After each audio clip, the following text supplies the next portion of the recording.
think a lot of way of curing yourself is have a belief.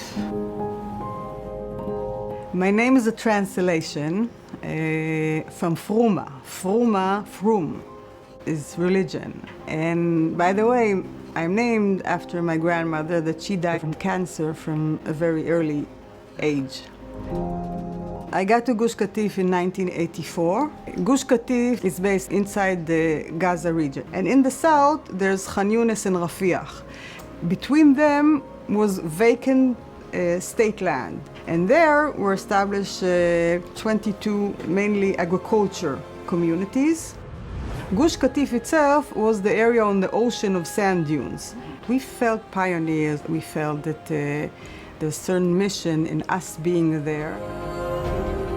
The Intifada started, and yes, started attacks and, stone throwing that wasn't before. And then suddenly they tell us that we're an obstacle to peace and we're going to destroy all that's here.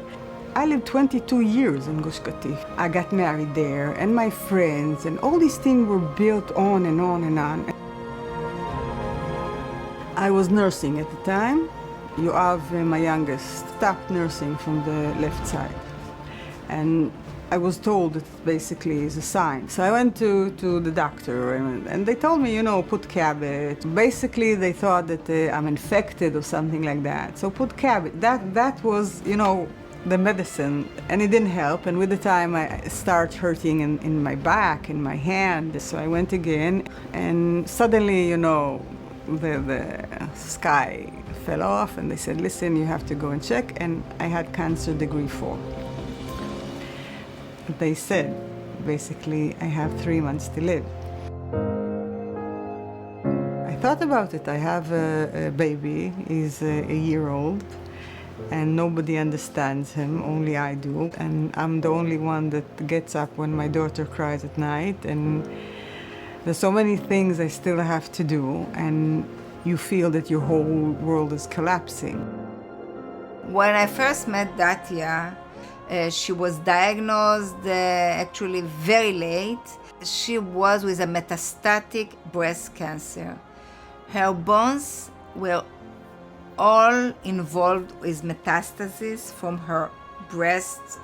At the time, it was already May, June 2005, and then they started the whole story of evacuation from Gush Katif. I was the spokesperson of the municipality of Gush Katif. So with all this thing, I was with the cancer in hospital. We went through not easy things, once we left, we didn't have a home, both of us didn't have work. So a lot of it gave to the stress. Actually, I didn't believe that she had such a huge tumor. It was really, she was a young person. After 2 or 3 chemotherapies, she responded very well and continued for 6 courses. When we finished the chemotherapy, we repeated the PET CT, which she had just before, and all her bones the disease disappeared. We put her on hormonal treatment, and she's okay, and we hope that she will continue and be okay for many, many long years. Every year I come to Professor Uziely. I come around the winter, and there's a beautiful road that goes down to Hadassah Ein Kerem in a riverbed where the almond trees are blooming.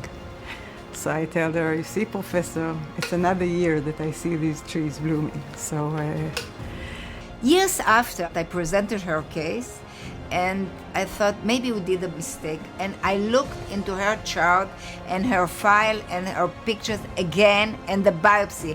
A biopsy was done from one of her bones in order to make sure that it's a metastasis. Usually when you are diagnosed with metastatic breast cancer, you can live, but you live with the disease. And in her case, she is cured. It's an unusual case and very happy case. I thank the people that support Hadassah Ein Kerem because I lived.